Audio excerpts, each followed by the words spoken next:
کہ additional session جج اسی کیسز کو ٹیک اپ کرے گا جو اس کو سیشن جج انٹرسٹ کرتا ہے بائی جنرل آرڈر یا پروونشل گورنمنٹ جو کرتی ہے. یعنی اس کا مطلب یہ ہے کہ مجسٹریٹ نے بھیجا سیشن جج کو, سیشن جج نے بھیجا ایڈیشنل سیشن جج کو, تو اب یہ سارا لافل ہو گیا.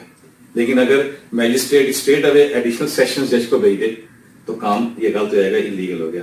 تو لہذا ایڈیشنل سیشن جج اسی وقت پروسیڈ کرے گا جب وہ اس کو سیشن جج انٹرسٹ کر دے گا. اب میں نے کہا ہو بھی سکتا ہے, وہ کب ہو سکتا ہے کہ آلریڈی آپ ایک کیس کو ڈیل کر رہے ہو, آپ کے پاس مرڈر کیس آ گیا, انلیگل ڈسپوزیشن کا کیس آ گیا, ایڈیشنل سیشن جج آپ ڈیل کر رہے ہو, اس جوڈیشل پروسیڈنگ کے دوران کوئی ایسا آفینس کمٹ ہو گیا 228 کا ہو گیا یا کوئی فوج ڈاکومنٹ آ گئے, تو پھر 476 ایک سی آر پی سی کی پروویژن ہے. یہاں پہ وہ آپ کو امپاور کرتی ہے ڈائریکٹ کاگنیزنس کے لیے, کیونکہ میٹر آپ کے پاس پینڈنگ تھا, اس میٹر سے آف شوٹ ہوا ایک آفینس. اب اس کے لیے ضرورت نہیں ہے کہ وہ مجسٹریٹ کے پاس جائے وہاں سے. تو یہ ایک پوزیشن ہے جہاں پہ ایڈیشنل سیشن جج اور دی سیشن جج اور ایون دی میجسٹریٹ, اس کو کوئی ضرورت نہیں پوچھنے کی, اگر وہ مرج ہوا ہے وہاں سے تو ڈائریکٹ کاگنیزنس وہ لے سکتا ہے. اچھا سر, کیا ایسا بھی ہے کہ کچھ ایسے آفینسز قانون میں بیان کر دیے گئے ہوں جن میں کاگنیزنس لینے سے پہلے کچھ سرٹن پریریکوزٹس بیان کیے گئے ہیں جن کو فلفل کرنا ضروری ہو, اور اگر وہ پریریکوزٹس فلفل نہ کیے جائیں تو کاگنیزنس نہیں لی جا سکتی؟ یس, نیگیٹو لینگویج یوز ہوئی ہے. اگر آپ سیکشن 195 کو پڑھیں, کچھ آفینسز ہیں جو 193, 194, 172 سے لے کے 188 پی پی سی تک بڑی امپورٹنٹ ورڈنگ ہے. کلاس میں نے کہا نو کورٹ شیل ٹیک کاگنیزنس, یعنی نیگیٹو ورڈنگ سے سٹارٹ ہو رہا ہے. وہ آفینسز کلاس اے میں بتائیں کہ اگر وہ جوڈیشل پروسیڈنگ کے دوران کمٹ ہوتے ہیں, سوری اگر وہ کمٹ ہوتے ہیں اور جو کنسرنڈ پبلک سروینٹ ہے, یعنی کہ ایک بندے نے ایک اطلاع دی پولیس آفیسر کو, ایف آئی آر کرائی, وہ جھوٹی ثابت ہو گئی, اور اب اس کے بعد 182 کا اس کے خلاف پروسیڈنگ ہونی ہے, تو وہ 182 کی پروسیڈنگز کیسے ہوگی؟ وہ جس آفیسر کو انفارمیشن دی گئی ہے اب وہ کمپلین لانچ کرنے کا اختیار رکھتا ہے. تو اگر وہ کمپلین پرائیویٹ بندہ لے کے آ جاتا ہے, ادروائز آتی ہے, تو نیگیٹو لینگویج میں کہا ہے کہ اس پبلک سرونٹ کی طرف سے وہ کمپلین آنی چاہیے, یا وہ پبلک سرونٹ جس کا سب آرڈینیٹ ہے اس کی ہائر اتھارٹی جو ہے اس کی طرف سے آنا چاہیے. نمبر 2, پرجری ہو گیا, آپ کی کورٹ پروسیڈنگ میں انٹرپشنز ہو گئی. یہ آفینسز اگر جوڈیشل پروسیڈنگز میں کمٹ ہوتے ہیں تو وہ کورٹ جس کے سامنے کمٹ ہوئے ہیں وہ کورٹ کمپلین بنا کے دوسری کورٹ کو بھیجتی ہے تب, یا اس کورٹ کی جو ہائر اتھارٹی ہوتی ہے وہ. نمبر 3, ڈاکومنٹس کے حوالے سے کوئی آفینس کمٹ ہوتا ہے ڈیورنگ جوڈیشل پروسیڈنگ جو انہوں نے پرووائڈ کیے ہوئے ہیں 463, 471, 475, 476, وہ بھی اگر جوڈیشل پروسیڈنگ کے دوران کمٹ ہوتے ہیں تو جس کورٹ کے سامنے وہ کمٹ ہوئے ہیں وہ کورٹ کمپلینٹ اگر بنا کے بھیجتی ہے یا اس کی اوپر والی کورٹ کمپلینٹ بھیجتی ہے, پھر تو ان آفینسز کا کاگنیزنس ٹرائل کورٹ لے گی, ادروائز کاگنیزنس لینے کا ان کو اختیار حاصل نہیں ہے. سر, اگر آپ کاگنیزنس کے چیپٹر کو سم اپ کریں تو وہ آپ کیسے کریں؟ دیکھیں, سم اپ میں اتنا ہی کہوں گا, میں نے بنیادی باتیں تو آپ کو بتا دی اور آپ کو سیکشن 195 تک بھی لے گیا. کاگنیزنس کیسے لینا ہے, ڈائریکٹ کیا ہے, انڈائریکٹ کیا ہے, اور کاگنیزنس لینے کے باوجود وہ کون سے پیرامیٹر جو آپ نے دیکھنے ہیں. سمپلی دوستوں کو کہوں گا, اپنے تمام جو میرے ویورز ہیں جو پروگرام سن رہے ہیں, کہ اگر آپ اس چیپٹر پارٹ بی کو ذرا غور سے پڑھ لیں 199 بی تک, تو وہاں کیا ہے, وہاں پہ آپ نے دیکھنا ہے کہ اگر کمپلینٹ آنی ہے تو کمپلینٹ کون لے کے آئے گا, اگر وہ شخص لے کے آئے گا اس کی آتھرائزیشن کون کرے گا, اگر وہ ایگریوڈ ہے تو ایگریوڈ سے کیا مراد ہے, ایڈلٹری کے کیسز میں ایگریوڈ کی دی ہے. اور ایک اور بات, جنرل پرنسپل ہم دیکھتے ہیں, اور یہ بڑی امپورٹنٹ جنرل پرنسپل زیادہ ہم سنتے ہیں کہ کرمنل لا میں اگر آپ نے کوئی ایف آئی آر کٹوانی ہے یا کمپلینٹ کرانی ہے تو لمیٹیشن کوئی نہیں رن کرتی, جو جنرل ہے. لیکن اس یہاں پہ کچھ آفینسز جو آفینسز اگینسٹ پریزیڈنٹ ہیں یا گورنر ہیں, وہاں پہ 6 مہینے کے اندر کورٹ میں آنا بہت ضروری ہے from the debt of commission of offence. تو آپ جب ان کو پڑھ لیں گے آپ کو پتہ لگ جائے گا کہ کیا کیا رکاوٹیں ہیں, کس کس کی ریکمنڈیشن ریکوائرڈ ہے, کس کی سینکشن ریکوائرڈ ہے, کون ایگریڈ پرسن ہے, اور ایگریڈ پرسن اگر نہیں آ سکتا تو کیا وہ کسی کو آتھرائز کر سکتا ہے. تو جب یہ ساری چیزوں کو آپ سمجھ لیں گے تو I ensure to my all the friends جو ٹرائل کورٹس میں کام کرتے ہیں کہ ان کو کبھی بھی کاگنیزنس کے حوالے سے کوئی ڈیفیکلٹی میرا نہیں خیال آ پائے گی.